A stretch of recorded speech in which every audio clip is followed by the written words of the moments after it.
Warning, this video is going to talk about disordered eating a little bit. It's mostly a survey. I feel like, or I know that, eating disorders are incredibly prevalent in the LGBT community. They're prevalent in the gay community, they're prevalent in the trans communities, and for some similar and different reasons. And I think it's interesting the way that dysphoria can interact with eating habits. It can be really challenging to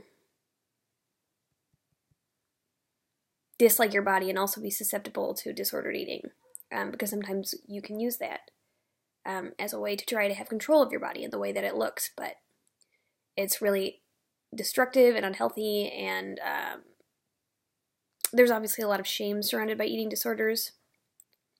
So a lot of trans people don't talk about that. And I kind of just wanted to start a small dialogue about it. So if you're interested in participating in this conversation, I'd really like to hear your input. We're gonna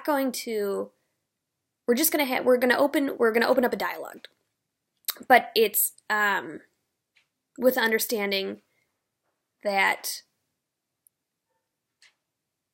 we're opening up the dialogue in order to work to be healthier people. We're not romanticizing eating disorders. We're not encouraging or empathizing with disordered eating behavior in a way that could encourage more of it. Being healthy is what's important, and that's what this video and the conversation below, that's what we're going for, and that's what people who participate in this conversation hopefully believe. That's the kind of conversation I want to have. But sometimes it's scary. Sometimes it's hard to ever overcome things if nobody talks about them, or it's hard to manage things or face them head on if everybody's in denial about it or everyone's too scared, you know? So I just have a couple. It's like a survey, and I want to know your thoughts. So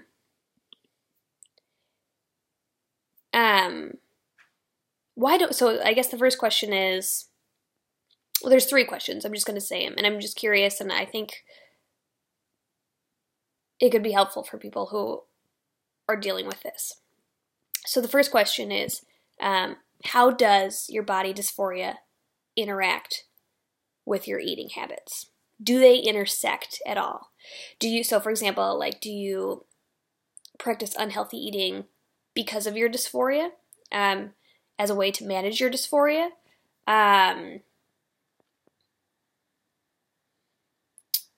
And if so, I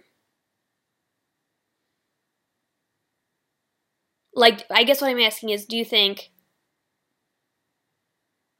dysphoria specifically, body dysphoria and gender dysphoria specifically, play a role in why a person may or may not participate in unhealthy eating? And if so, elaborate on that a little bit.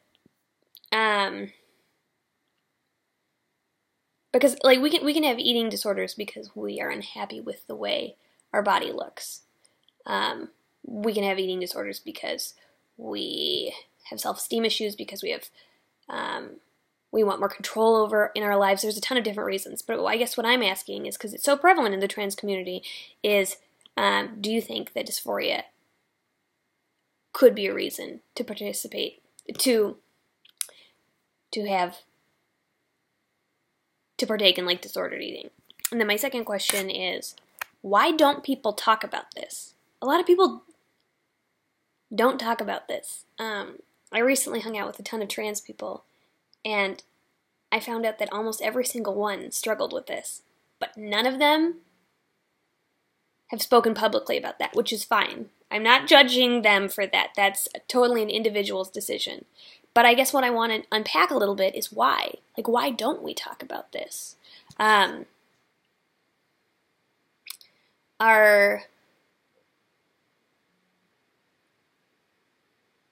we so afraid of? And why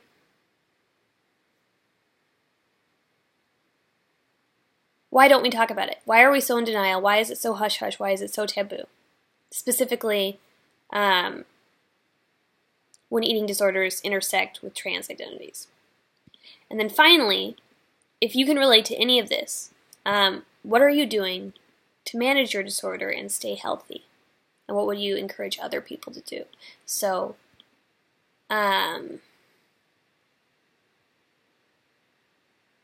yeah, what are the tactics you're using to navigate this and to, face it? What's been successful for you? I want to really end it on a positive note.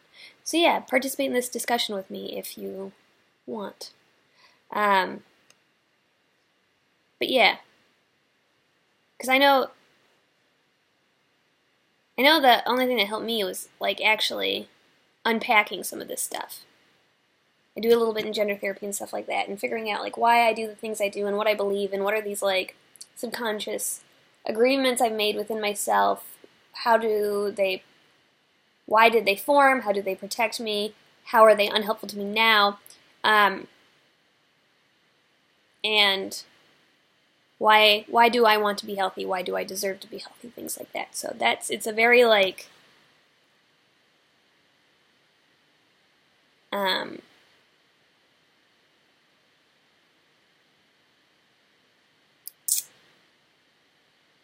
yeah, it's a hard conversation to have, and we're definitely going to have it.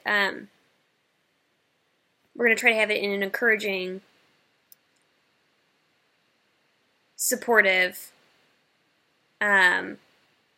way, with the agenda, with the intent to promote healthy bodies and healthy minds. So let me know. I'll remind you really quick what the 3 questions are. So 1, does your dysphoria interact with the way you eat? And elaborate. Why don't people talk about this? Why don't people talk about eating disorders, especially when it comes to how eating disorders and trans identities interact? And if you can relate to any of this, what are you doing to manage your unhealthy behaviors? And what are you doing when it comes to working on getting healthier and staying healthy? I'm curious.